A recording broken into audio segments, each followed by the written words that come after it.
Um, One last word on influence.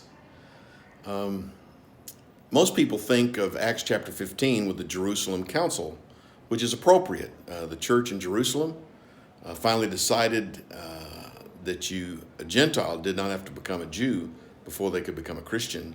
So it was it was a landmark decision that they made.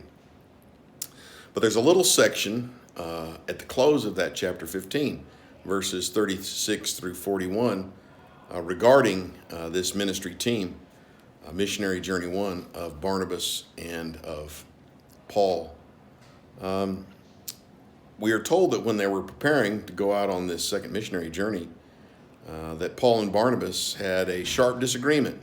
Maybe your translation, it's Acts chapter 15, verse 39. The Greek word is paroxysm. It makes up the English word paroxysm, which is an acrid, bitter, sharp disagreement.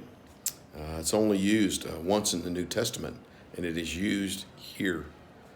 I remember watching a particular episode of the Rifleman, and there was an older lady that was describing her incorrigible grandson.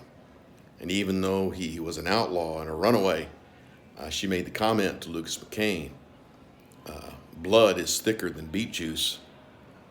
So it was that when they had this split, this division, Paul didn't want to take John Mark because he had left them earlier in Missionary Journey 1.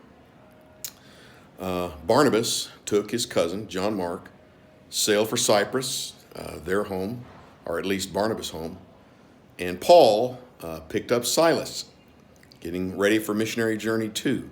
They traveled through Syria, Cilicia, going through and strengthening all the churches. I touched on disappointment yesterday in the Vesper, but there are some things in life that really come as bitter pills to swallow. Disappointment, discouragement, a sense of defeat, a sense of sadness, a sense of loss. But we are called as Jesus followers to persevere. The Greek word hupomone, to remain under, to never, never, never give up. So it was, even though Paul and Barnabas had this schism, this particular split, the work of the kingdom went on. Barnabas took his cousin John Mark, went to do missionary work in Cyprus. Paul picked up Silas, went through Syria and Cilicia, strengthening the churches. I do know this about people of influence. They are people who, even in the midst of life's greatest challenges, persevere. God bless you. Have a wonderful evening.